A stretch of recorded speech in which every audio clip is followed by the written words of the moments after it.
नमस्कार। आइए आज सुनते हैं मुंशी प्रेमचंद द्वारा लिखित कहानी घास वाली। मूलिया हरी हरी घास का गट्ठा लेकर आई तो उसका गेहुआ रंग कुछ तमतमाया हुआ था और बड़ी बड़ी मंद भरी आंखों में शंका समाई हुई थी। महावीर ने उसका तमतमाता हुआ चेहरा देखकर पूछा, क्या है मूलिया, आज कैसा जी है? मूलिया ने कुछ जवाब न दिया। उसकी आंखें डबडबा गई। महावीर ने समीप आकर पूछा, क्या हुआ? बताती क्यों नहीं? किसी ने कुछ कहा है? अम्मा ने डांटा है? क्यों इतनी उदास हो? मूलिया ने कहा, कुछ नहीं हुआ। क्या है, अच्छी तो हूँ। महावीर ने मूलिया को सिर से पांव तक देखकर कहा, चुपचाप रोएगी, बताएगी नहीं? मूलिया ने बात टालकर कहा, कोई बात भी हो, क्या बताऊं? मूलिया इस ऊसर में गुलाब का फूल थी। गेहुआ रंग था, हिरण की सी आंखें, नीचे खिंचा हुआ चिंबुक, कपोलों पर हल्की लालिमा, बड़ी बड़ी नुकीली पलकें, आंखों में एक विचित्र आर्द्रता जिसमें एक स्पष्ट वेदना, एक मूक व्यथा छलकती रहती थी। मालूम नहीं चमारों के इस घर में यह अप्सरा कहाँ से आ गई। क्या उसका कोमल फूल सा गात इस योग्य था कि वह सिर पर घास की टोकरी रखकर बेचने जाती? उस गांव में भी ऐसे लोग मौजूद थे जो उसके तलवों के नीचे आंखें बिछाते थे, उसकी एक चितवन के लिए तरसते थे, जिनसे अगर वह एक शब्द भी बोलती तो निहाल हो जाते। लेकिन उसे आए साल भर से अधिक हो गया, किसी ने उसे युवकों की तरफ ताकते या बातें करते तक नहीं देखा। वह घास लिए निकलती तो ऐसा मालूम होता मानो उषा का प्रकाश सुनहरे आवरण से रंजित अपनी छटा बिखेरता जाता है। कोई गजले गाता तो कोई छाता पर हाथ रखता, पर मूलिया नीची आंखें किए अपनी राह चली जाती। लोग हैरान होकर कहते, इतना अभिमान, महावीर में ऐसे क्या सुरखाब के पर लगे हैं, ऐसा अच्छा जबान भी तो नहीं, न जाने कैसे उसके साथ रहती है। मगर आज ऐसी बात हो गई जो इस जाति की और युवतियों के लिए चाहे गुप्त संदेश होती, मूलिया के लिए हृदय का शूल थी। प्रभात का सा समय था, मगर आज ऐसी बात हो गई जो इस जाति की और युवतियों के लिए चाहे गुप्त संदेश होती, मूलिया के लिए हृदय का शूल थी। प्रभात का समय था। पवन आम की बोर की सुगंधित से मतवाला हो रहा था। आकाश पृथ्वी पर सोने की वर्षा कर रहा था। मूलिया सिर पर झोआ रखे घास छीलने चली तो उसका गेहुआ रंग प्रभात की सुनहरी किरणों से कुंदन की तरह दमक उठा। एकाएक युवक चैन सिंह सामने से आता हुआ दिखाई दिया। मूलिया ने चाहा कि कतराकर निकल जाए, मगर चैन सिंह ने उसका हाथ पकड़ लिया और बोला, मूलिया, तुझे क्या मुझ पर जरा सी भी दया नहीं आती? मूलिया का वह फूल सा खिला हुआ चेहरा ज्वाला की तरह ददक उठा। वह जरा भी नहीं डरी, जरा भी नहीं झिझकी। झोला जमीन पर गिरा दिया और बोली, मुझे छोड़ दो, नहीं तो मैं चिल्लाती हूँ। चैन सिंह को आज जीवन में एक नया अनुभव हुआ। नीची जाति में रूप माधुर्य का इसके सिवा और काम ही क्या है कि वह ऊंची जाति वालों का खिलौना बने। ऐसे कितने ही मौके उसने जीते थे, पर आज मूलिया के चेहरे पर वह रंग, उसका वह क्रोध, वह अभिमान देखकर उसके छक्के छूट गए। उसने लज्जित होकर उसका हाथ छोड़ दिया। मूलिया वेग से आगे बढ़ गई। संघर्ष की गर्मी में चोट की व्यथा नहीं होती, पीछे से टीस होने लगती है। मूलिया जब कुछ दूर निकल गई तो क्रोध और भय तथा उसकी अपनी बेबसी का अनुभव करके उसकी आंखों में आंसू भर आए। उसने कुछ देर जब्त किया, फिर सिसक सिसक कर रोने लगी। अगर वह इतनी गरीब ना होती तो किसी की मजाल थी कि इस तरह उसका अपमान करता। वह रोती जाती थी और घास छीलती जाती थी। अगर उससे कह दे तो वह इस ठाकुर का खून का प्यासा हो जाएगा, फिर न जाने क्या हो। इस ख्याल से उसके रोए खड़े हो गए, इसलिए उसने महावीर से प्रश्नों का कोई उत्तर न दिया। दूसरे दिन मूलिया घास के लिए न गई। सास ने पूछा, तू क्यों नहीं जाती और सब तो चली गई हैं। मूलिया ने सिर झुकाकर कहा, मैं अकेले न जाऊंगी। सास ने बिगड़कर कहा, अकेले क्या तुझे बाघ उठा ले जाएगा। मूलिया ने फिर सिर झुका लिया और दबी हुई आवाज़ से बोली, सब मुझे छेड़ते हैं। सास ने डांटा, न तू औरों के साथ जाएगी न अकेली जाएगी, तो फिर जाएगी कैसे। साफ साफ यह क्यों नहीं कहती मैं न जाऊंगी, तो यहाँ मेरे घर में रानी बन के निभाना होगा। किसी को चाम नहीं प्यारा होता, काम प्यारा होता है। तू बड़ी सुंदर है तो तेरी सुंदरता लेकर चाटूं। उठा झाबा और घास ले आ। द्वार पर नीम के दरख्त के साए में महावीर खड़ा घोड़े को मल रहा था। उसने मूलिया को रोनी सूरत बनाए जाते देखा पर कुछ बोल न सका। उसका बस चलता तो मूलिया को कलेजे में बिठा लेता, आंखों में छिपा लेता, लेकिन घोड़े का पेट भी भरना जरूरी था। घास मूल लेकर खिलाए तो 12 आने रोज से कम ना पड़े। ऐसी मजदूरी ही कौन होती है, मुश्किल से 1.5-2 रुपये मिलते हैं, वह भी कभी कभी मिले कभी ना मिले। जब से सत्यानाशी लारियां चलने लगी हैं, इक्के वाली की बधिया बैठ गई है, कोई संत भी नहीं पूछता। महाराज से 150 रुपये उधार लेकर छक्का और घोड़ा खरीदा था, मगर लारियों के आगे झक्के को कौन पूछता है। महाजन का सूद भी तो न पहुंच सकता था, मूल का कहना ही क्या। ऊपरी मन से बोला, न मन हो तो रहने दे, देखी जाएगी। इस दुलजोली से मूलिया निहाल हो गई। बोली, घोड़ा क्या खाएगा। आज उसने कल का रास्ता छोड़ दिया और खेती की मेड़ों से होती हुई चली। बार बार सतर्क आंखों से इधर उधर ताकती जाती थी। दोनों तरफ ईंख के खेत खड़े थे। जरा सी गड़गड़ाहट होती तो उसका जी सन्न हो जाता, कहीं कोई ईंख में छिपा न बैठा हो। मगर कोई बात न हुई। ईंख के खेत निकल गए, आमों के बाग निकल गया, सींचे हुए खेत नजर आने लगे। दूर के कुएं पर पुर चल रहा था। खेतों की मेड़ों पर हरी हरी घास जमी हुई थी। मूलिया का जी ललचाया। यहाँ आध घंटे में जितनी घास छिल सकती है, सूखे मैदान में दोपहर तक न छिल सकेगी। यहाँ देखता ही कौन है, कोई चिल्लाएगा तो चली जाऊंगी। वहां बैठकर घास छीलने लगी और 1 घंटे में उसका झाबा आधे से ज्यादा भर गया। वह अपने काम में इतनी तन्मय थी कि चैन सिंह के आने की खबर ही ना हुई। एकाएक उसने आहट पाकर सिर उठाया तो चैन सिंह खड़ा देखा। मूलिया की छाती छक से हो गई। जी में आया भाग जाए, झाबा उलट दे और खाली झाबा लेकर चली जाए, पर चैन सिंह ने कई गज के फासले में ही रुककर कहा, डर मत, भगवान जानता है मैं तुमसे कुछ न बोलूँगा। जितनी चाहे घास छील ले, मेरा ही खेत है। मूलिया के हाथ सुन्न हो गए, खुरपी हाथ में जम सी गई, घास नजर ही न आती थी। जी चाहता था जमीन फट जाए और मैं उसमें समा जाऊं। जमीन आंखों के सामने तैरने लगी। चैन सिंह ने आश्वासन दिया, छीलती क्यों नहीं, मैं तुझसे कुछ कहता थोड़ा ही हूँ, यहीं रोज चली आया कर, मैं छील दिया करूँगा। मूलिया चित्रलिखित सी बैठ गई। चैन सिंह ने एक कदम और आगे बढ़ाया और बोला, तू मुझसे इतना डरती क्यों है। क्या तू समझती है मैं तुझे आज भी सताने आया हूँ।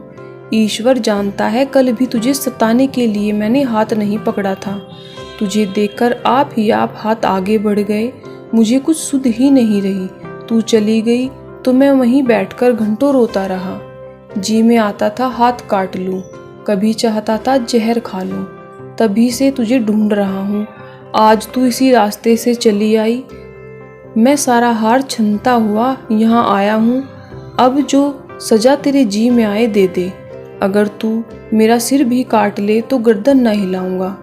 मैं सोहदा था, लेकिन जब से तुझे देखा है मेरे मन की सारी खोट मिट गई। अब तो यही जी चाहता है कि तेरा कुत्ता होता तो तेरे पीछे पीछे चलता, तेरा घोड़ा होता तो तू अपने हाथ से मेरे आगे घास डालती। किसी तरह यह चोला लगाया तेरे किसी आए मेरे मन की यह सबसे बड़ी लालसा है। बड़ा भाग्यवान है महावीर जो ऐसी देवी उसे मिली। मूलिया चुपचाप सुनती रही, फिर सिर नीचा करके भोलेपन से बोली, तो तुम क्या करने को कहते हो। चैन सिंह और समीप आकर बोला, बस तेरी दया चाहता हूँ। मूलिया ने सिर उठाकर उसकी ओर देखा। उसकी लज्जा न जाने कहाँ गायब हो गई। चुभते हुए शब्दों में बोली, तुमसे एक बात कहूँ, बुरा तो न मानोगे, तुम्हारा विवाह हो गया या नहीं? चैन सिंह ने दबी आवाज से कहा, ब्याह तो हो गया, लेकिन ब्याह क्या है, खिलवाड़ है। मूलिया के होठों पर अवहेलना की मुस्कुराहट छलक पड़ी। फिर भी अगर मेरा आदमी तुम्हारी औरत से इस तरह बातें करता तो तुम्हें कैसा लगता?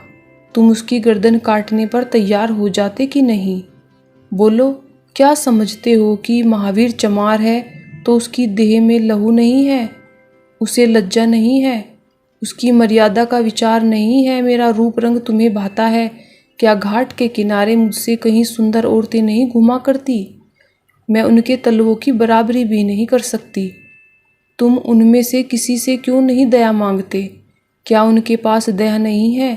मगर वहाँ तुम न जाओगे, क्योंकि वहाँ जाते तुम्हारी छाती दहलती है। मुझसे दया मांगते हो इसलिए ना कि मैं चमारिन हूँ, नीच जाति की हूँ, और नीच जाति की औरत जरा सी घुड़की धमकी या जरा से लालच से तुम्हारी मुट्ठी में आ जाएगी। सस्ता सौदा है, ठाकुर हो न ऐसा सस्ता सौदा क्यों छोड़ने लगे? चैन सिंह लज्जित होकर बोला, मूला यह बात नहीं है, मैं सच कहता हूँ, इसमें ऊंच नीच की बात नहीं है, सब आदमी बराबर हैं। मैं तो तेरे चरण पर सिर रखने को तैयार हूँ मूलिया, इसलिए न कि जानते हुए मैं कुछ नहीं कर सकती। जाकर किसी खतरानी के चरणों में सिर रखो तो मालूम हो कि चरणों पर सिर रखने का क्या फल मिलता है। फिर यह सिर तुम्हारी गर्दन पर न रहेगा। चैन सिंह मारे शर्म के जमीन में गड़ा जाता था। उसका मुंह ऐसा सूख गया था मानो महीनों की बीमारी से उठा हो। मुंह से बात ना निकलती थी। मूलिया इतनी वाकपटु है, इसका उसे गुमान न था। मूलिया फिर बोली, मैं भी रोज बाजार जाती हूँ, बड़े बड़े घरों का हाल जानती हूँ। मुझे किसी बड़े घर का नाम बता दो जिसमें कोई साइस, कोई कोचवान, कोई कहार, कोई पंडा, कोई महाराज न घुसा बैठा हो। यह सब बड़े घर की लीला है, और वे औरतें जो कुछ करती हैं ठीक करती हैं। उनके घरवाले भी तो चमारिनों और कहारिनों पर जान देते फिरते हैं। लेना देना बराबर हो जाता है। बेचारे गरीब आदमियों के लिए यह बातें कहाँ, मेरे आदमी के लिए संसार में जो कुछ हूँ मैं हूँ। वह किसी दूसरी महिला की ओर आंख उठाकर भी नहीं देखता। संयोग की बात है कि मैं तनिक सुंदर हूँ, लेकिन काली कलूटी भी होती तब भी वह मुझे इसी तरह रखता, इसका मुझे विश्वास है। मैं चमारिन होकर भी इतनी नीच नहीं हूँ कि विश्वास का बदला खोट से दूं। हाँ, वह अपने मन की करने लगे, मेरी छाती पर मूंग दलने लगे तो मैं भी उसकी छाती पर मूंग दलूंगी। तुम मेरे रूप के ही दीवाने न हो। आज मुझे माता निकल जाए, कानी हो जाऊं तो मेरी ओर ताकोगे भी नहीं। बोलो, झूठ कहती हूँ? चैन सिंह इनकार न कर सका। चैन सिंह इनकार न कर सका। मूलिया ने उसी गर्व से भरे हुए स्वर में कहा, लेकिन मेरी एक नहीं दोनों आंखें फूट जाए तब भी वह मुझे इसी तरह रखेगा, मुझे उठावेगा, बिठावेगा, खिलावेगा। तुम चाहते हो मैं ऐसे आदमी के साथ कपट करूं? जाओ, अब मुझे कभी न छेड़ना, नहीं तो अच्छा ना होगा। जवानी जोश है, बल है, दया है, साहस है, आत्मविश्वास है, गौरव है, और वह सब कुछ जीवन को पवित्र, उज्जवल और पूर्ण बना देता है। जवानी का नशा घमंड है, निर्दयता है, स्वार्थ है, सेखी है, विषम वासना है, कटुता है, और वह सब कुछ जो जीवन को पशुता, विकार और पतन की ओर ले जाता है। चैन सिंह पर जवानी का नशा था। मूलिया के शीतल छींटों ने नशा उतार दिया। जैसे उबलती हुई चाशनी में पानी के छींटे पड़ जाने से फेन मिट जाता है, मैल निकल जाता है और निर्मल शुद्ध रस निकल आता है। जवानी का नशा जाता रहा, केवल जवानी रह गई। कामिनी के शब्द जितनी आसानी से दीन और ईमान को गारत कर सकते हैं, उतनी आसानी से उसका उद्धार भी कर सकते हैं। चैन सिंह उस दिन से दूसरा आदमी हो गया। गुस्सा उसकी नाक पर रहता था। बात बात पर मजदूरों को गालियां देना, डांटना और पीटना उसकी आदत थी। आसामी थरथर कांपते थे। मजदूर उसे आते देखकर अपने काम में चुस्त हो जाते थे, पर ज्यों ही उसने पीठ फेरी और उन्होंने चिलम पीना शुरू किया, सब दिल में उसे जलते थे, उसे गाली देते थे। मगर उस दिन से चैन सिंह इतना दयालु, गंभीर, इतना सहनशील हो गया कि लोगों को आश्चर्य होता था। कई दिन गुजर गए। एक दिन संध्या समय चैन सिंह खेत देखने गया। पुर चल रहा था।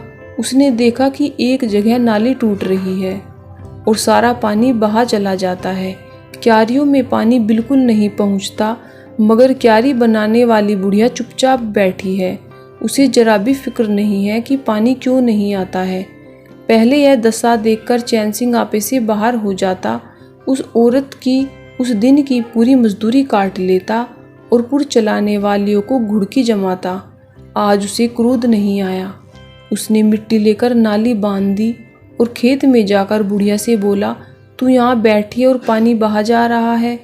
बुढ़िया घबराकर बोली, अभी खुल गया होगा राजा, मैं अभी जाकर बंद किए देती हूँ। यह कहती हुई वह थर थर काँपने लगी। चैन सिंह ने उसकी दिलजोली करते हुए कहा, भाग मत, मैंने नाली बंद कर दी है। बुढ़ऊ कई दिन से नहीं दिखाई दिए, कहीं काम पर जाते हैं। बुढ़ऊ कई दिन से दिखाई नहीं दिए, कहीं काम पर जाते हैं या नहीं। बुढ़िया गदगद होकर बोली, आजकल तो खाली ही बैठे हैं भैया, कहीं काम नहीं लगता। चैन सिंह ने नरम भाव से कहा, तो हमारे यहाँ लगा दे, थोड़ा सा सन रखा है, उसे काट दे। यह कहता हुआ वह कुएं की ओर चला गया। वहाँ 4 पुर चल रहे थे, पर इस वक्त 2 हकवे बैर खाने गए हुए थे। चैन सिंह को देखते ही मजदूरों के होश उड़ गए। ठाकुर ने पूछा, 2 आदमी कहाँ गए? तो क्या जवाब देंगे, सबके सब डांटे जाएंगे। बेचारे दिल में सहमे जा रहे थे। चैन सिंह ने पूछा, वह दोनों कहाँ चले गए? किसी के मुंह से आवाज ना निकली। सहसा सामने से दोनों मजदूर धोती के एक कोने में बेर भरे आते दिखाई दिए। चैन सिंह पर निगाह पड़ी तो दोनों के प्राण सूख गए, पांव मन भर हो गए। अब न आते बनता न जाते बनता। दोनों समझ गए कि आज डांट पड़ी, शायद मजदूरी भी कट जाए। चाल धीमी पड़ गई। इतने में चैन सिंह ने पुकारा, बढ़ आओ, कैसे बेर है, लाओ जरा मुझे भी दो, मेरे ही पेड़ के हैं ना। दोनों और भी सहम उठे, आज ठाकुर जीता न छोड़ेगा। कैसा मीठा मीठा बोल रहा है, उतनी ही भिगो कर लगाएगा। बेचारे और भी सिकुड़ गए। चैन सिंह ने फिर कहा, जल्दी से आओ जी, पक्की समय ले लूं जरा, एक आदमी लपक कर घर से थोड़ा सा नमक तो ले आओ। तुम भी दोनों आ जाओ, उस पेड़ के बेर मीठे होते हैं, बेर खा ले, काम तो करना ही है। अब दोनों भगोड़ों को कुछ ठाडस हुआ। सबों ने आकर सब बेर चैन सिंह के आगे डाल दिए और पक्के छाट कर उसे देने लगे। एक आदमी नमक लाने दौड़ा। आध घंटे तक चारों पुर बंद रहे। जब सब बेर उड़ गए और ठाकुर चलने लगे तो दोनों अपराधियों ने हाथ जोड़कर कहा, भैया जी, आज जान बख्शी हो जाए, बड़ी भूख लगी थी, नहीं तो कभी न जाते। चैन सिंह ने नम्रता से कहा, तो इसमें बुराई क्या हुई, मैंने भी तो बेर खाए, 1 आध घंटे का हरज हुआ, यही ना, तुम चाहोगे तो घंटे भर में काम आध घंटे में कर दोगे, न चाहोगे दिन भर काम ना होगा। चैन सिंह चला गया तो चारों बात करने लगे। एक ने कहा, मालिक इस तरह से रहें तो काम करने में जी लगता है, यह नहीं कि हरदम छाती पर सवार। दूसरा, मैंने तो समझा आज कच्चा ही खा जाएंगे। तीसरा, कई दिन से देखता हूँ मिजाज बहुत नरम हो गया है। चौथा, सांझ को पूरी मजदूरी मिले तो कहना। पहला, तुम तो गोबर गणेश आदमी नहीं पहचानते। दूसरा, अब खूब दिल लगाकर काम करेंगे। तीसरा, और क्या, जब उन्होंने हमारे ऊपर छोड़ दिया तो हमारा भी धर्म है कि कोई कसर ना छोड़े। चौथा, मुझे तो भैया ठाकुर पर अब विश्वास नहीं आता। एक दिन चैन सिंह को किसी काम से कचहरी जाना था। 5 मील का सफर था। यूं तो बराबर अपने घोड़े पर जाया करता था, पर आज धूप बड़ी तेज हो रही थी। सोचा इच्छा झक्के पर चला चलूं। महावीर को कहला भेजा, मुझे भी लेते जाना। कोई 9 बजे महावीर ने पुकारा। चैन सिंह तैयार बैठा था। झटपट झक्के पर बैठ गया, मगर घोड़ा इतना दुर्बल हो रहा था, झक्के की गद्दी इतनी मैली और फटी हुई, सारा सामान इतना रद्दी कि चैन सिंह को उस पर बैठते शर्म आई। पूछा, यह सामान क्यों बिगड़ा हुआ है महावीर? तुम्हारा घोड़ा तो झटपट झक्के पर बैठ गया, मगर घोड़ा इतना दुर्बल हो रहा था कि झक्के की गद्दी इतनी मैली और फटी हुई, सारा सामान इतना रद्दी कि चैन सिंह को उस पर बैठते शर्म आई। पूछा, यह सामान क्यों बिगड़ा हुआ है महावीर? तुम्हारा घोड़ा तो इतना दुर्बल है, कभी न था। आजकल सवारियां कम है क्या? महावीर ने कहा, नहीं मालिक, सवारियां काहे नहीं है, मगर लारी के सामने झक्के को कौन पूछता है। कहाँ 2 ढाई 3 की मजदूरी करके घर लौटता था, कहाँ अब 20 आने की भी नहीं मिलते। क्या जानवर को खिलाऊं, क्या आप खाऊं? बड़ी विपत्ति में पड़ा हूँ। सोचता हूँ झक्का घोड़ा बेच बाच कर आप लोगों की मजदूरी कर लूं, पर कोई ग्राहक नहीं लगता।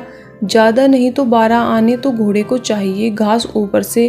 अब अपना ही पेट नहीं चलता, जानवर को कौन पूछे। चैन सिंह ने उसके फटे हुए कुर्ते की ओर देखकर कहा, 2-4 आने बीघे की खेती क्यों नहीं कर लेते? महावीर सिर झुकाकर बोला, खेती के लिए बड़ा पुरुष चाहिए मालिक। मैंने तो यही सोचा कि कोई ग्राहक लग जाए तो झक्के को औने पौने निकाल दूं, फिर घास चीरकर बाजार ले जाया करूं। आजकल सास पतोहू दोनों घास छीलती हैं,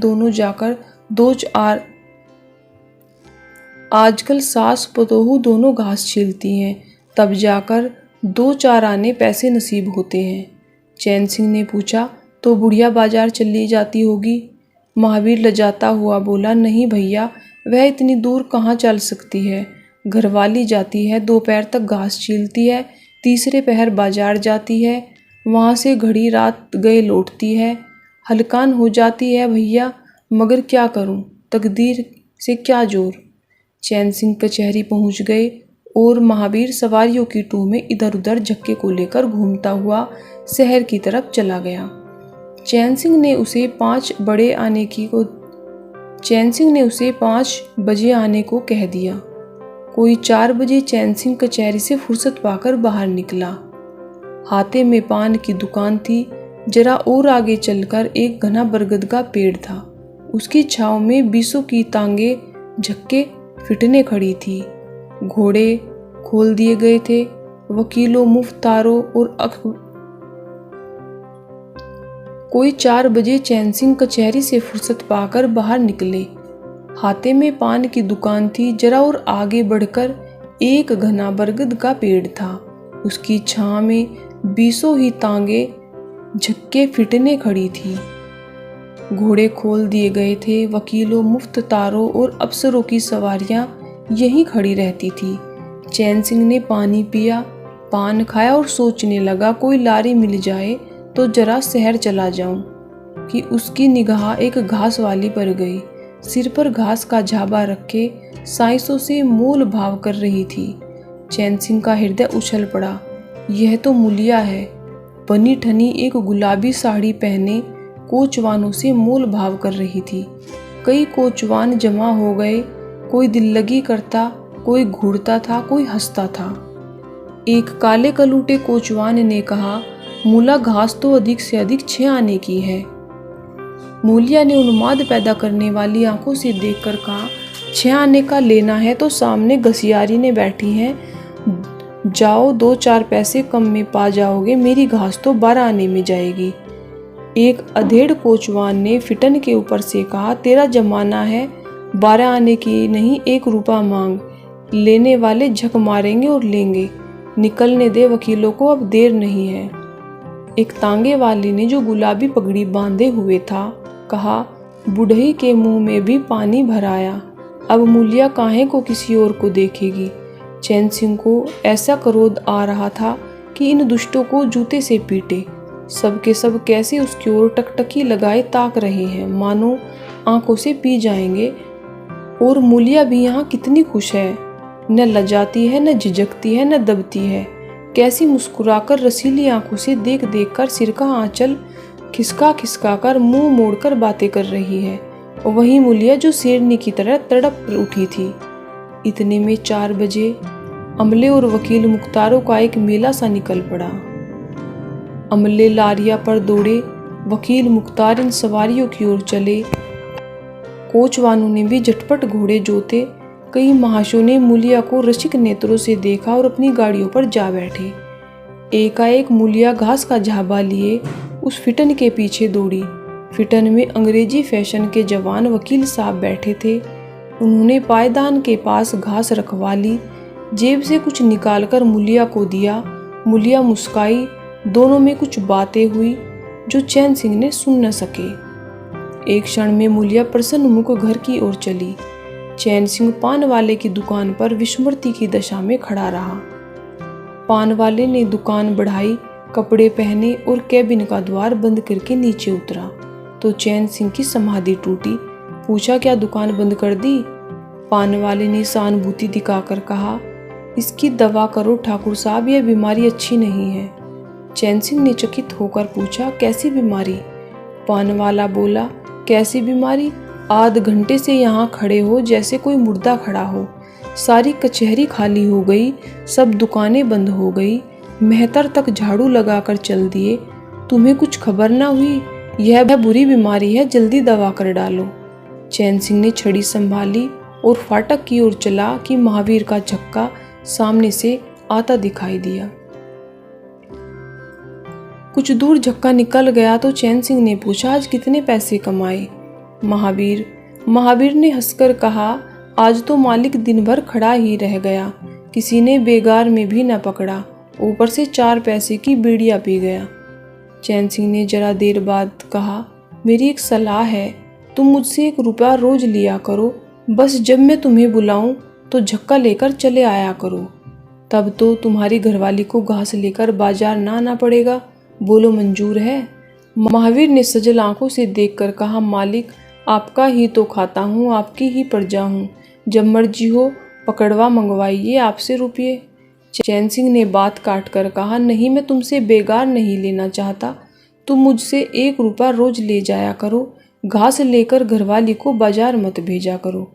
तुम्हारी आबरू मेरी आबरू है, और भी रुपये पैसे का जब काम लगे बेटक चले आया करो। हाँ देखो, मूलिया से इस बात की भूल कर भी चर्चा ना करना, क्या फ़ायदा। कई दिनों बाद संध्या जब मूलिया चैन सिंह से मिली, चैन सिंह आसामियों से मालगुजारी वसूल करके घर की ओर लपका जा रहा था कि उस जगह जहां उसने मूलिया की बाँह पकड़ी थी, मूलिया की आवाज़ कानों में आई।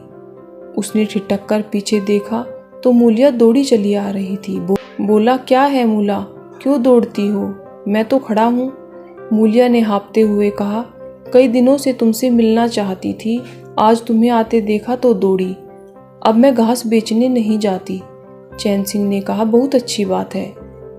क्या तुमने मुझे कभी घास बेचते देखा है?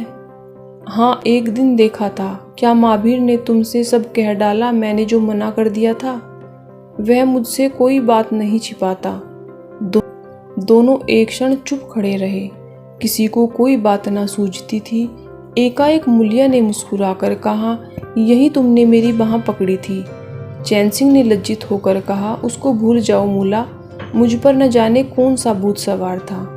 मूलिया गदगद कंठ से बोली, उसे क्यों भूल जाऊं? उसी बाँह गहे की लाज तो निभा रहे हो।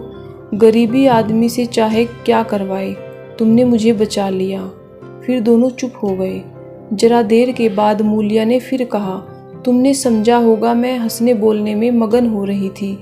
चैन सिंह ने बलपूर्वक कहा, नहीं मूलिया, मैंने एक क्षण के लिए भी यह नहीं समझा। मूलिया मुस्कुराकर बोली, मुझे तुमसे यही आशा थी और है। पवन के सिंचे हुए खेतों में विश्राम करने जा रहा था, सूर्य निशा की गोद में विश्राम करने जा रहा था, और इस मलिन प्रकाश में चैन सिंह मूलिया की विलीन होती हुई रेखा को खड़ा देख रहा था।